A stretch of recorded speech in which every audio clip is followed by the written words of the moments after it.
So, what is going on, guys? Welcome back to yet another video here on the Freak Flyers YouTube channel. And today we're going to be talking about the new Insta Ace Pro 2, and we're going to be comparing it to the GoPro 13, which I'm not going to really talk a lot about the GoPro 13, as it's pretty much a GoPro 12 with some, ridiculous modifications that they did to call it a new GoPro. So let's actually get into it. If you look at the specs, I'm not going to talk about specs because you can just go online and look at it, or you can look at videos comparing the two specs, whatever. I'm just going to show the basic things that I think are going to be useful for skydivers and camera flyers. As you can see, they have pretty similar form factor, where the Insta is slightly bigger than the GoPro. So if you have already pre-made cases for the GoPro, they will not work for the Insta.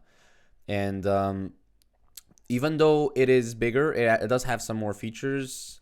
One of them being it has the flippy screen, whatever. I'm not even going to show you that because it's completely not useful for skydiving at all.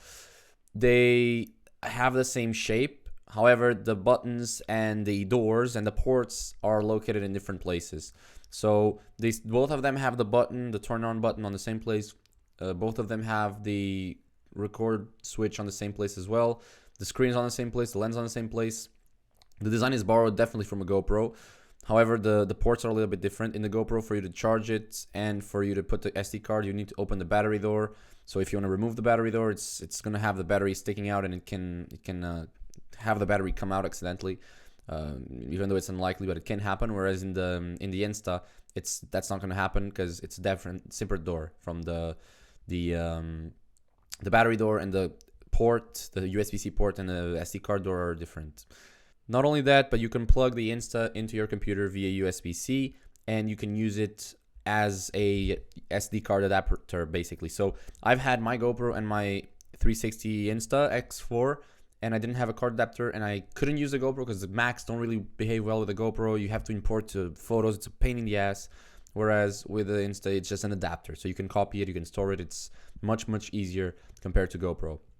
The user interface, in my opinion, is slightly easier on the Insta just because it's more basic. GoPro, they try to make it foolproof while at the same time being professional friendly. Just ends up being a little bit messy, but the new menu on the GoPro 13 is actually pretty good because you can set custom names, you can set everything custom. It's actually nice, and it's fast to change if you already have everything preset. But if you want to change things, it's a little bit of a pain in the ass, or it can be a little bit of a pain in the ass. But again, it's good user interface on both.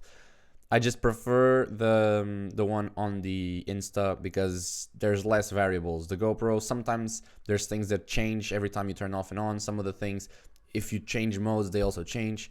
It's very easy to change the field of view, for instance. You can just choose it real quick, whereas in the GoPro, there's multiple modes and whatever. And if you have two modes and they're not exactly perfectly the same, you're going to have a little bit of a problem.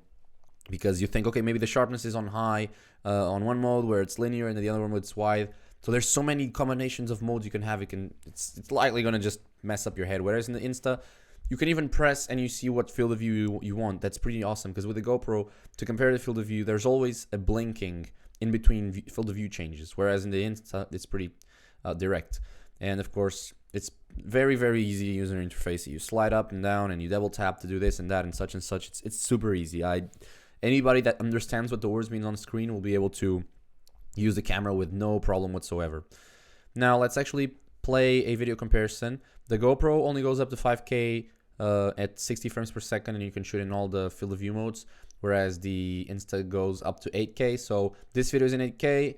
If you have an 8K TV, watch it in 8K. If you have a 5K, 6K, whatever, just try to have it as best as possible for you to see.